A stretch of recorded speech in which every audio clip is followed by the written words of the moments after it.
travers le monde, 36 milliards de caméras nous observent. Dans les rues, au travail, à la maison. Elles capturent parfois des images exceptionnelles. Scientifiquement, ça ne peut pas arriver. Vous avez vu ça? Des experts analysent ces événements inhabituels. Wow, quelle explosion!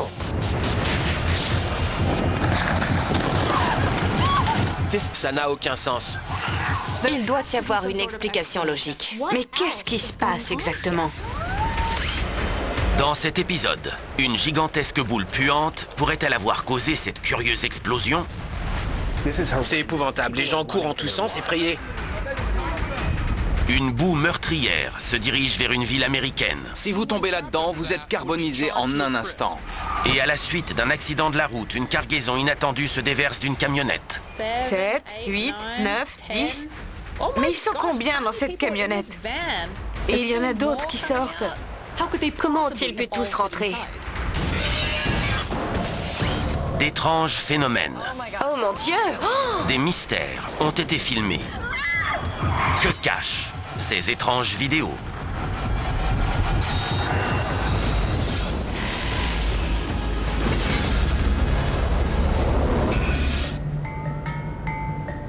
Province du Sichuan, en Chine centrale. 28 janvier 2020. Tôt le matin, dans un quartier commercial. Une caméra de surveillance filme deux jeunes filles qui jouent dans la rue. Et tout à coup, boum! La rue explose. C'est si soudain. D'énormes blocs de béton volent dans les airs. Les deux filles et deux passants disparaissent sous un amas de décombres. Il y a un gigantesque nuage de fumée. Un désordre indescriptible. Cette vidéo est absolument terrifiante. Ma première pensée en la voyant, c'était « Est-ce que les filles vont bien ?» Aucune mort n'a été à déplorer lors de cet accident, mais l'origine de l'explosion reste mystérieuse. L'ampleur de cette explosion est sans commune mesure. Elle est venue de nulle part.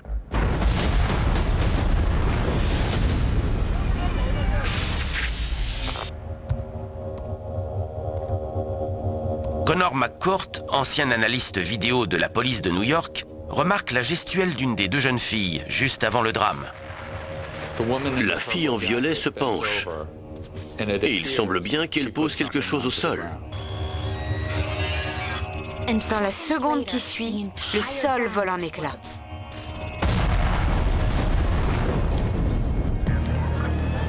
Il y a eu plus de 80 attaques terroristes en Chine depuis 2010. Mais ici, ce n'en est pas une.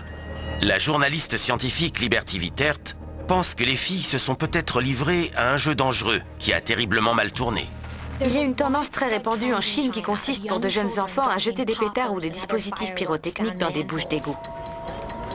Lorsque la poudre à canon des feux d'artifice explose, elle produit un bang supersonique de gaz qui se dilate très rapidement, atteignant une température de près de 1000 degrés Fahrenheit. Si cela se produit dans un espace confiné comme des égouts, l'onde de choc peut être renforcée. Aurait-elle allumé un feu d'artifice qu'elle aurait ensuite jeté dans une bouche d'égout? Mais la force de cette explosion est bien plus importante que l'énergie qui se dégage lorsqu'un feu d'artifice est jeté dans une bouche d'égout. Si on se réfère à de précédentes explosions liées au feu d'artifice jetés dans les égouts, on observe généralement le couvercle se soulever, ou alors une petite explosion localisée. Mais ce n'est pas du tout ce qu'on voit ici. La puissance de cette explosion est incroyable. Voyez ces jardinières. Elles sont projetées en l'air lors de la détonation. L'ingénieur Brian Wolchon a trouvé des rapports indiquant qu'une substance explosive infeste les égouts chinois. Un liquide qui gâche la vie des habitants. L'une des spécificités de la cuisine chinoise, ce sont les aliments frits dans l'huile. Durant la seule année 2018, les Chinois ont utilisé plus de 34 millions de tonnes d'huile végétale pour la préparation de plus d'1,4 milliard de repas par jour. Les Chinois sont connus pour jeter leur huile de friture directement dans les toilettes. Et elle termine dans les égouts. L'huile de cuisson est un bien précieux en Chine. Et l'offre est loin de satisfaire la demande. Ainsi, des criminels ont transformé le recyclage en un moyen répugnant de gagner de l'argent. L'huile d'égout est un gros problème en Chine. Cette huile mortelle de seconde main est collectée dans un milieu infesté de maladies. Il y a des gangs criminels qui se rendent dans les égouts pour collecter de l'huile et la revendre à des restaurants. On estime que 10% de la totalité de l'huile de cuisson utilisée en Chine a été récupérée dans les égouts, puis revendue. Ils la prélèvent, la filtrent un peu et essaient de lui redonner une allure présentable. Ensuite, ils la revendent aux restaurants qui l'ont sans doute versée initialement dans les éviers. C'est épouvantable. De la mauvaise matière grasse récupérée dans les égouts, ça ne doit pas être très sain. Cette graisse d'égout hautement inflammable n'est pas seulement révoltante, elle présente aussi un problème sanitaire. L'huile d'égout comporte souvent des poisons qui peuvent causer des diarrhées, comme des douleurs abdominales. On pense qu'elle est même en lien avec certains cancers du côlon, de l'estomac, du sein, des reins et des intestins. Chaque année, les Chinois utilisent plus de 2 millions de tonnes d'huile d'égout illégale pour leur préparation culinaire. Les vendeurs de nourriture de rue sont les premiers consommateurs d'huile d'égout. Mais ce ne sont pas les seuls. Des ateliers, des restaurants, des supermarchés et même des cantines scolaires se sont laissés aller acheter ce produit. L'huile d'égout est un tel problème de santé publique en Chine que les autorités ont décidé de sévir. La collecte et la vente d'huile issue des égouts sont désormais passibles de la peine de mort.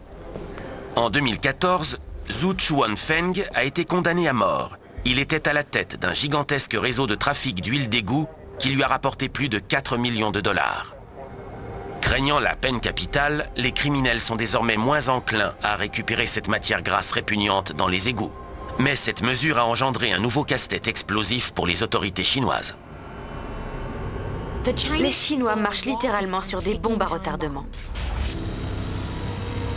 En Chine, 2 jeunes filles sont projetées dans les airs à la suite d'un jeu pyrotechnique qui tourne horriblement mal. L'historien Martin Morgan pense que leur pétard a mis le feu à l'huile sale et usagée qui a été versée dans les égouts de la ville. Dans le monde moderne, le fatberg est une réalité.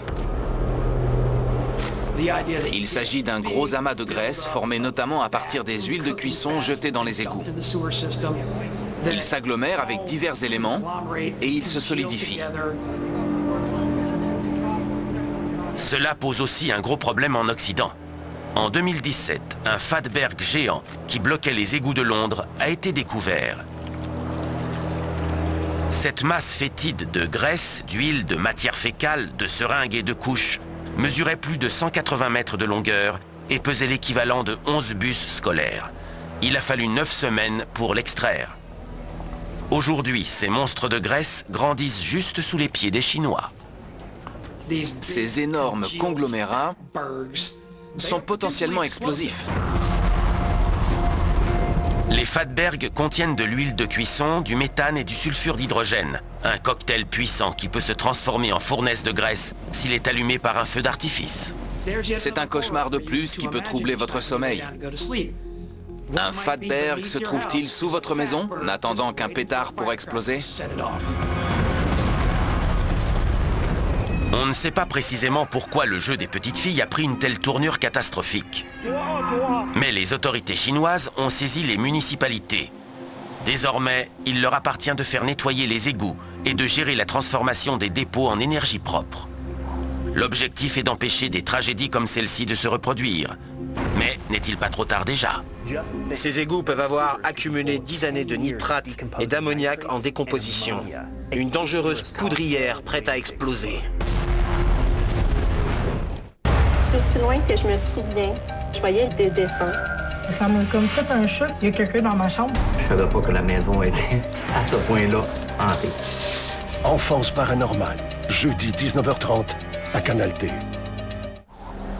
Maintenant, partons pour la forêt nationale Gifford-Pinchot, dans l'État de Washington. 12 janvier 2013. En pleine forêt, un randonneur solitaire découvre et filme un mystérieux pelage blanc accroché à une branche. C'est bizarre. Toute la branche est recouverte de cette étrange fourrure d'un blanc éclatant. C'est comme si un long manteau de fourrure blanche avait poussé sur une branche. Les touffes de poils ne poussent pas sur les arbres. Alors qu'est-ce que c'est? Gifford Pinchot s'étend sur plus de 400 000 hectares. On y trouve des montagnes, de la forêt dense et de profonds tunnels de lave. Deborah Hyde se demande si la fourrure d'un prédateur polaire caché dans la nature aurait pu s'accrocher à cette branche. On trouve souvent des touffes de poils d'animaux qui s'accrochent aux arbres. On dirait une fourrure extrêmement fine, comme celle d'un ours polaire, d'un blanc magnifique. L'ours polaire est le super prédateur d'Amérique du Nord. Pouvant mesurer près de 4 mètres, il court très vite et peut décapiter un homme d'un seul coup de patte.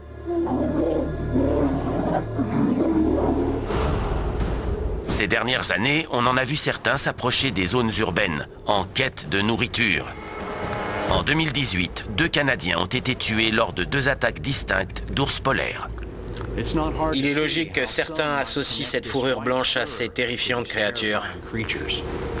Même s'ils vivent sur des territoires parmi les plus froids au monde, les ours polaires renouvellent leur fourrure en totalité une fois par an. L'analyse vidéo des touffes blanches montre qu'elles mesurent jusqu'à 5 cm de long et que les poils sont très resserrés. L'épais manteau de l'ours polaire, avec une densité de 1500 poils par centimètre carré, pourrait correspondre à ces touffes blanches. Serait-il possible qu'un ours polaire ait fait sa mue dans cette forêt? Les ours polaires peuvent rôder sur des territoires de la taille de la France, et il est manifeste qu'ils ont tendance à aller toujours plus au sud des zones arctiques.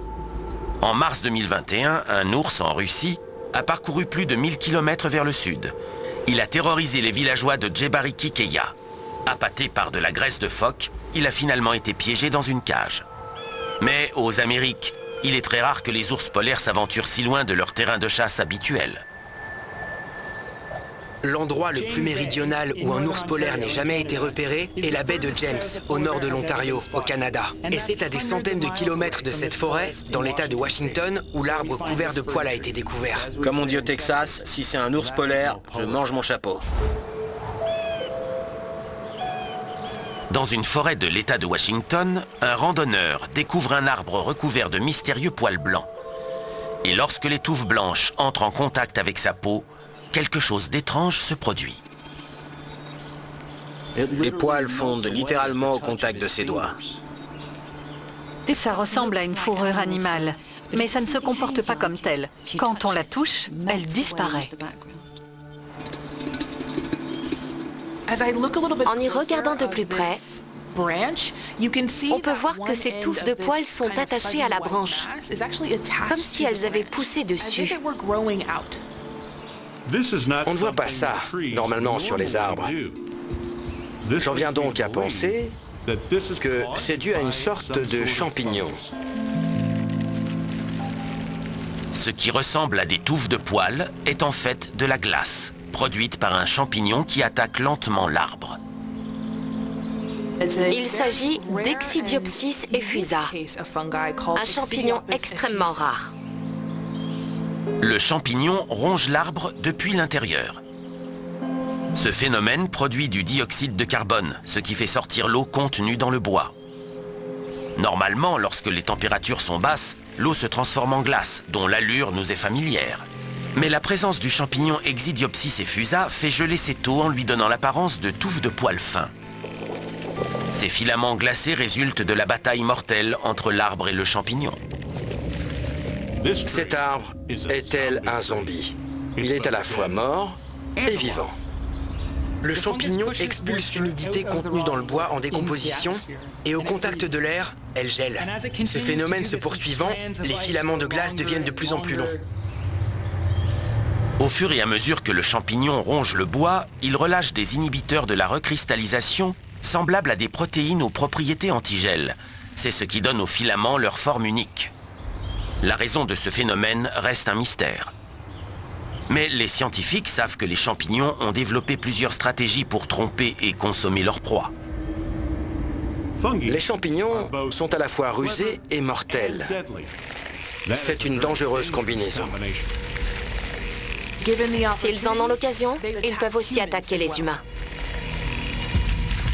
Ils sont liés à toutes sortes de problèmes médicaux pour l'homme et donnent bien du fil à retordre à la science. Chaque année, les infections par des champignons tuent 3 fois plus de personnes que la malaria. En 2019, 8 patients sont morts dans des hôpitaux britanniques. Ils avaient été infectés par un champignon mortel à forme changeante, Candida auris. Découvert au Japon en 2009, Candida auris provoque des infections du sang potentiellement fatales. Il s'est déjà répandu à travers le globe et 50% des personnes qui en sont atteintes meurent dans un délai de 90 jours. De plus, il est résistant à la plupart des médicaments et désinfectants. Les champignons sont incroyablement mortels pour les humains. Les cellules des champignons sont très similaires aux nôtres. Il est donc très difficile pour la médecine de tuer des cellules de champignons sans tuer des cellules humaines. J'ai déjà vu des choses bizarres pousser sur des arbres, mais jamais de barbe blanche. Les gars, ils adorent ça. Il y a du son, il y a de l'action. Une job simple peut devenir un casse-tête. C'est un peu ça la beauté de la chose. Ça va péter. Fermont, mardi 19h30 à Canal D.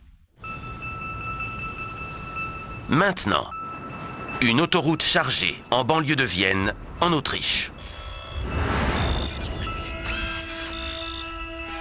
15 août 2015. Une caméra de surveillance filme le trafic habituel à l'heure de pointe. C'est un enregistrement vidéo du trafic autoroutier. Lorsque soudain... Oh, wow! C'était un gros accident. La camionnette blanche a percuté le rail de sécurité. Wow! L'avant est totalement défoncé. La camionnette fait un tête-à-queue avant de s'arrêter au milieu de la chaussée. De la fumée s'échappe du capot écrasé. Nous pouvons voir le conducteur sortir du véhicule. Ouf, il a l'air d'aller bien. La porte latérale coulissante s'ouvre ensuite. Regardez tous ces gens sortir de la camionnette. Tel un barrage ayant cédé, une vague de voyageurs se déverse sur le bitume. 5, 6, 7, 8, 9, 10... Mais ils sont combien dans cette camionnette? Et il y en a d'autres qui sortent. J'en compte 12, 13, 14, et ça continue. Quand on compare la foule qui sort avec le volume de la camionnette, on se dit qu'elle doit disposer d'un espace supplémentaire ou d'une trappe invisible sur la vidéo. Difficile à croire, mais le premier occupant du véhicule est sorti et pendant plus d'une minute, d'autres vont suivre. Imaginez-vous dans une des voitures aux côtés de la camionnette. Vous auriez été éberlué. Plus de 40 personnes sortent de la camionnette accidentée, initialement conçue pour 3 places. Comment autant de personnes ont pu rentrer là-dedans et où allaient-elles? À Vienne, en Autriche, une camionnette est accidentée sur l'autoroute. Plus de 40 personnes descendent du véhicule. En regardant cette vidéo, ce qui m'est d'abord venu en tête, c'est un numéro de cirque où on voit un clown, puis un autre, puis encore un autre, sortant un à un d'une petite voiture. Cette séquence avec tant de personnes entassées dans cette petite camionnette, c'est comme un mirage. Mais on peut voir des données sur la vidéo, et elles ne semblent pas avoir été trafiquées. Comment ont-ils pu tous rentrer?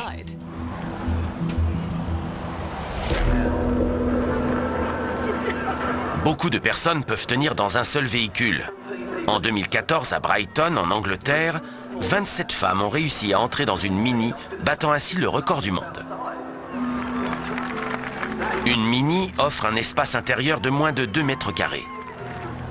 La camionnette sur la vidéo est bien sûr un véhicule nettement plus grand, mais son espace intérieur n'excède pas 6 mètres carrés.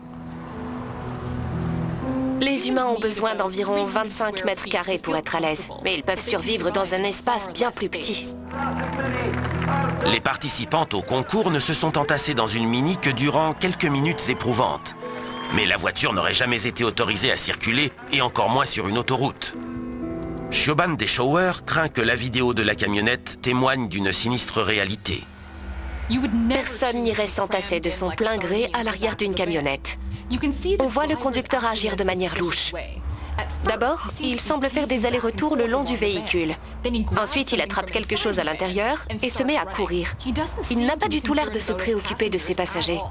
Se pourrait-il qu'il s'agisse d'une sorte de trafic qui aurait mal tourné ? Le trafic d'esclaves, malheureusement, est encore une réalité. La vie humaine n'a jamais été si bon marché. Dans la Rome antique, le prix moyen d'un esclave était de 10 000 $ en monnaie actuelle. Au XXIe siècle, l'esclave se négocie à seulement 90 $ en moyenne, soit le prix d'un jean. De nos jours, le nombre d'esclaves en Europe est un des plus élevés au monde. Et les autoroutes constituent la colonne vertébrale du commerce international de la misère humaine. Il existe un circuit de trafic d'humains qui relie l'Europe de l'Est aux Balkans, puis qui va jusqu'en Autriche. Est-ce que ces gens étaient en route pour une vie de travail forcé ? Si leur destination finale était la Grande-Bretagne, alors la réponse pourrait être oui. On estime que plus de 10 000 personnes vivent en état d'esclavage au Royaume-Uni, un nombre qui croît chaque année. Ces trafics sont l'œuvre d'ignobles parasites. Ils se nourrissent de la précarité des gens en leur faisant miroiter une vie meilleure. La Grande-Bretagne a aboli l'esclavage en 1807. Mais 2 siècles plus tard, des cas de traite humaine continuent d'être découverts. Une famille de gens du voyage en Grande-Bretagne a gardé 18 personnes en esclavage pendant 25 ans. Beaucoup de ces personnes étaient en fait des SDF à qui ils ont promis de la nourriture et un toit en échange de quelques mois de travail. Des familles de gens du voyage parcourent le pays à la recherche de personnes vulnérables à recruter pour leurs équipes d'ouvriers. Violence physique et malnutrition leur permettent de mettre au pas leurs prisonniers. Un individu a même été obligé de creuser sa propre tombe. Ils les faisaient vivre dans des conditions sordides. Les esclaves devaient travailler toute la journée, chaque jour, sans argent en retour. S'ils se plaignaient, ils étaient punis. L'un d'entre eux a même reçu un parpaing en plein visage. Ce n'est guère plus glorieux sur le continent américain où l'on estime que 400 000 personnes sont réduites en esclavage chaque année, dont environ 80% de femmes et d'enfants. Dans certains cas, heureusement, les victimes sont secourues par leurs familles. On a tous vu le film Taken. Il existe un cas réel d'une jeune femme de 16 ans au Texas qui a été kidnappée et forcée à une vie de labeur. Par chance, son père s'est montré héroïque, comme Liam Neeson dans le film. Il a retrouvé la piste de sa fille et l'a secourue. Mais en réalité, beaucoup de victimes n'ont pas cette chance. Mais pour Chad Orzel, la vidéo ne témoigne pas d'un trafic d'humains. En observant de plus près cette vidéo, nous voyons que les personnes sont de tout âge. Et on dirait qu'il y a des familles entières. Or, les cibles des trafiquants sont généralement des individus isolés. Et ils séparent les familles. Non, ça doit être autre chose. Avec tous ces conflits partout dans le monde, de nombreux réfugiés tentent de passer les frontières et sont prêts à tout pour y parvenir. C'est peut-être ce que nous voyons ici. Fin 2019, 26 millions de personnes dans le monde entier étaient considérées comme des réfugiés. Ils viennent de pays en guerre. Les Syriens qui restent en Syrie risquent d'être frappés par les incessants bombardements. Des personnes ont fui le Soudan parce que des rebelles peuvent à tout moment détruire leur village. Comparativement à ce qu'ils tentent de fuir, un voyage entassé apparaît comme un risque bien plus modéré. Jusqu'à ce qu'un malencontreux incident ne survienne. Cet enregistrement date d'août 2015 et le même mois, en Autriche, la police a découvert une autre camionnette où se trouvaient plus de 70 corps en décomposition, les uns sur les autres. Chaque jour, des personnes perdent la vie en essayant de trouver refuge en Europe par la terre ou la mer, mais c'est un des cas les plus effroyables. Les hommes, femmes et enfants sur cette vidéo ont pu être enfermés dans cette camionnette plusieurs jours durant. Imaginez que l'accident ait été plus grave. Toutes ces personnes auraient été grièvement blessées ou même tuées. À la suite de l'accident, les autorités autrichiennes ont pris en charge les réfugiés, mais n'ont pas révélé publiquement leur identité. À ce jour, personne ne sait où se trouve le conducteur qui a fui la scène. Apparemment, ces personnes s'en sont sorties avec des blessures minimes et elles ont eu la chance de rester en vie.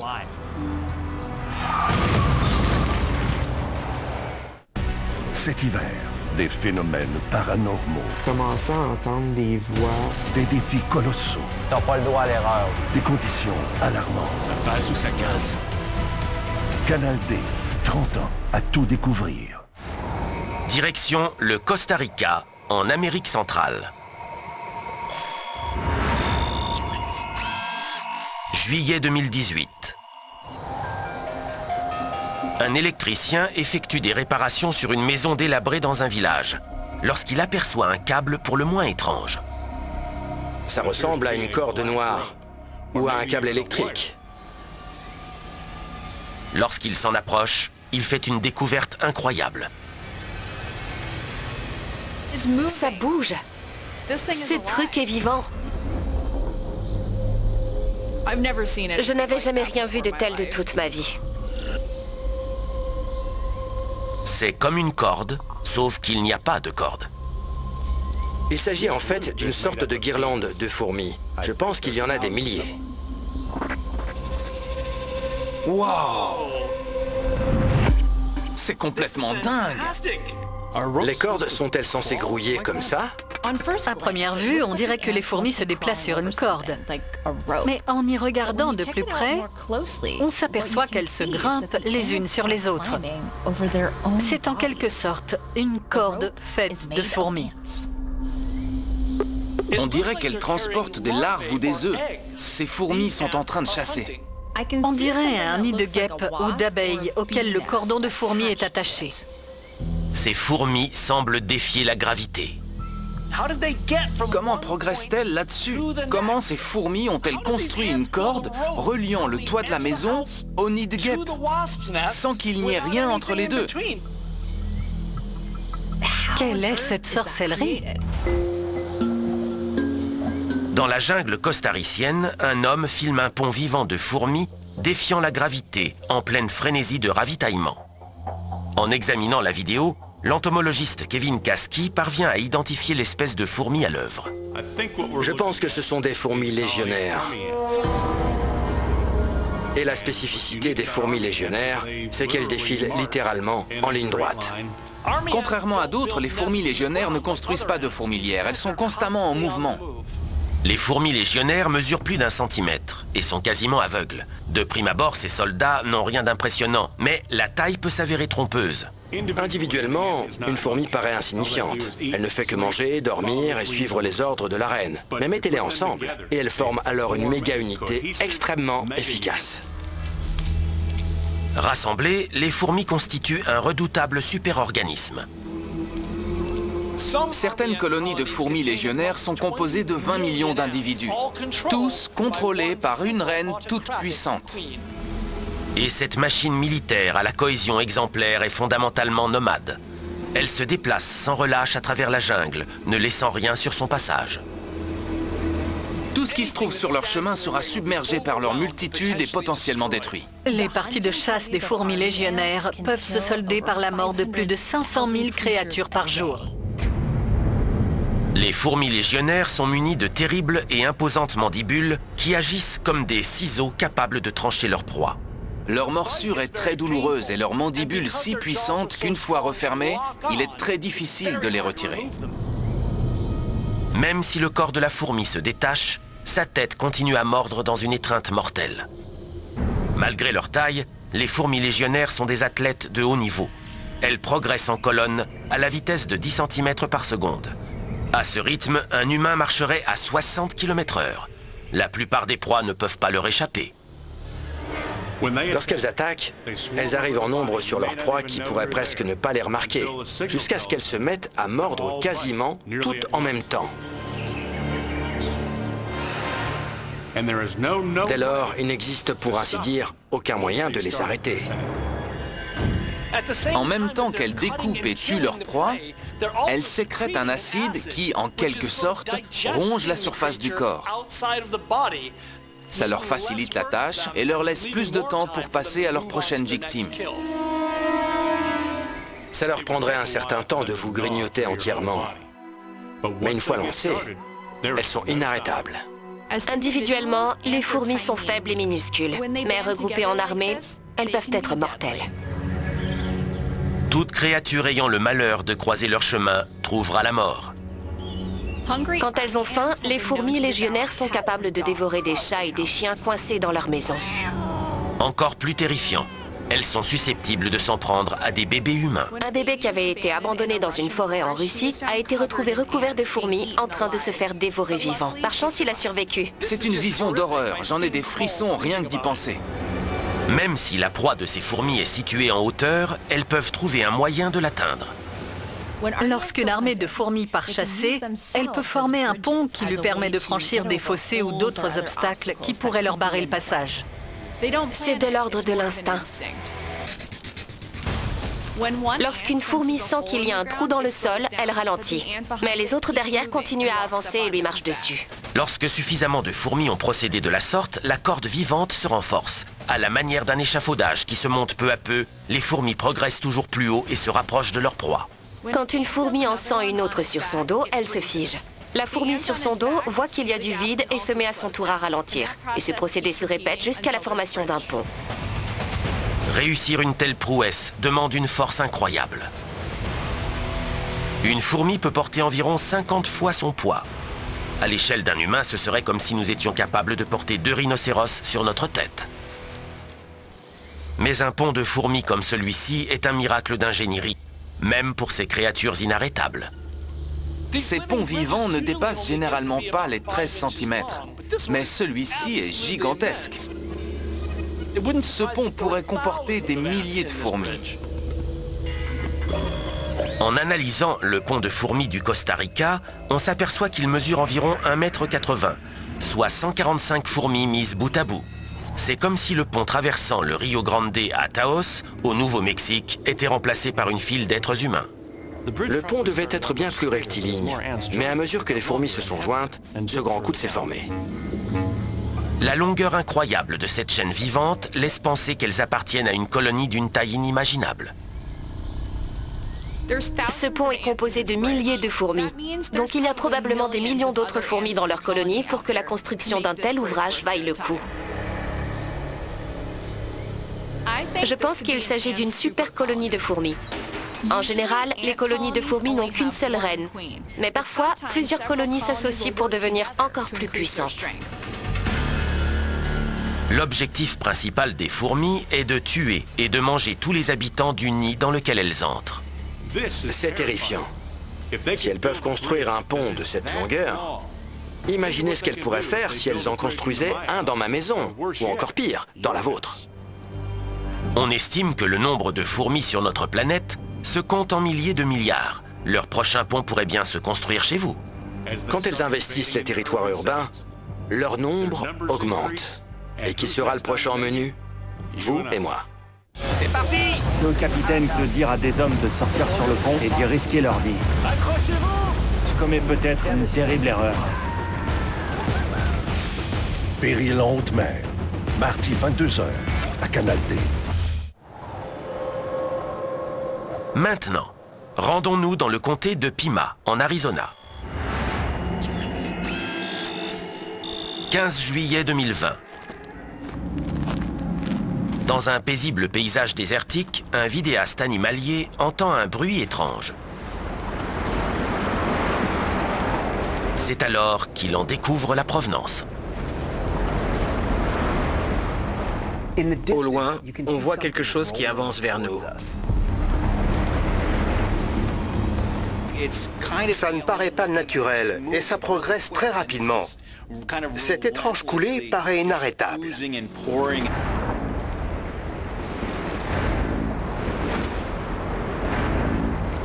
En plein désert de l'Arizona, la vision de cette masse noire fluide et épaisse est surréaliste.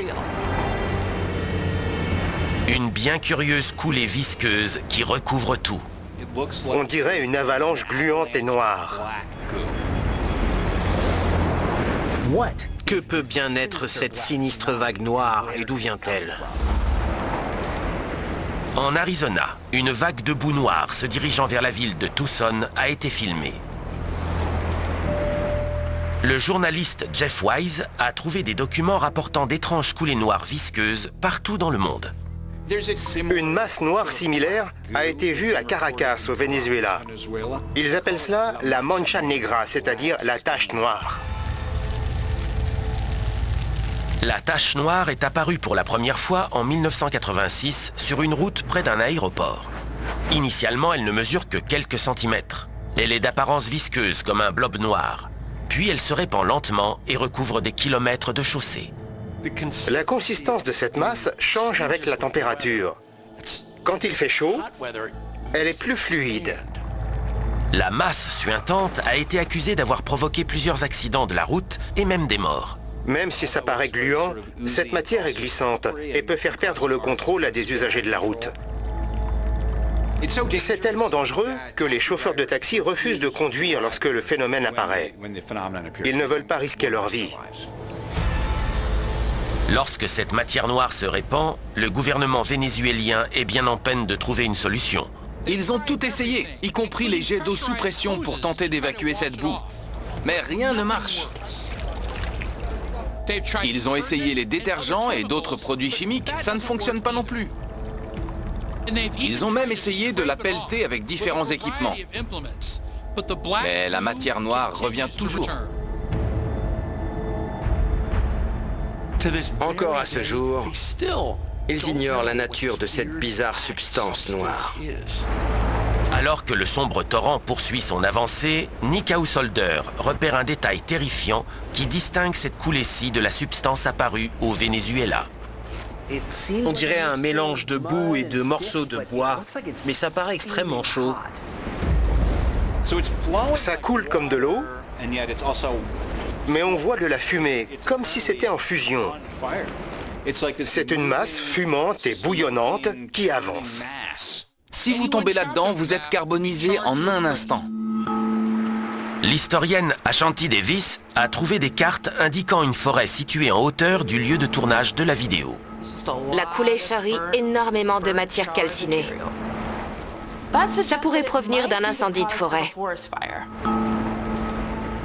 Cette vidéo a été filmée en juillet. C'est la pleine saison des incendies, en particulier dans le désert de l'Arizona. Dans les archives des informations locales, on apprend que l'Arizona a été confronté à plus de 2000 incendies lors de l'été 2020. Sur la côte ouest des États-Unis, des milliers de brasiers se sont répandus à travers des forêts hautement inflammables. Alimentés par des vents soufflant à près de 100 km/h, les incendies sont devenus incontrôlables. Les restes d'un corps humain ont été découverts dans une voiture à la place du conducteur. Sa grand-mère était assise à côté. En 2020, plus de 30 personnes ont péri et des dizaines de milliers ont dû être évacuées de leur maison. Parmi ces incendies, un grand nombre étaient dus à la foudre, mais d'autres ont été allumés intentionnellement. Un homme a déclaré avoir provoqué un incendie en Californie pour faire disparaître les corps de 5 personnes qu'il avait tuées. Le 5 juin 2020, un incendie dévastateur s'est déclaré sur les monts Santa Catalina dans le comté de Pima. Il s'est propagé sur plus de 40 000 hectares. Il n'était toujours pas éteint au moment où la vidéo a été tournée. Mais comment un incendie pourrait-il créer une rivière fumante et visqueuse? Sur la vidéo, on remarque que le ciel est nuageux. C'est la mousson de l'Arizona. On a donc des éclairs, du tonnerre, de la pluie et encore de la pluie. L'orage estival qui a éclaté ce jour-là n'a pas éteint l'incendie. Il a au contraire empiré les choses. Les méga-incendies peuvent changer la nature physique du sol forestier. Une sorte de couche imperméable se forme et l'eau glisse dessus. Cela signifie que même une petite averse peut engendrer de grosses inondations sans prévenir. Beaucoup de matériaux brûlés, des cendres, du limon, des pierres et même des arbres calcinés peuvent facilement se laisser emporter et dévaler les pentes. En 2018, un feu de forêt suivi d'un orage a entraîné une épaisse coulée de boue et a déferlé à près de 60 km/h à travers le comté de Santa Barbara, en Californie. Cette eau ne se comporte plus comme de l'eau normale. C'est plus proche du béton liquide. C'est une coulée de boue extrême. Elle emporte des arbres, des roches et même des voitures. 23 personnes ont été tuées lors de cet incident. Les habitants de Tucson ont eu la chance de voir la coulée de boue s'arrêter aux portes de leur ville. Mais une prochaine fois, ils pourraient avoir moins de chance.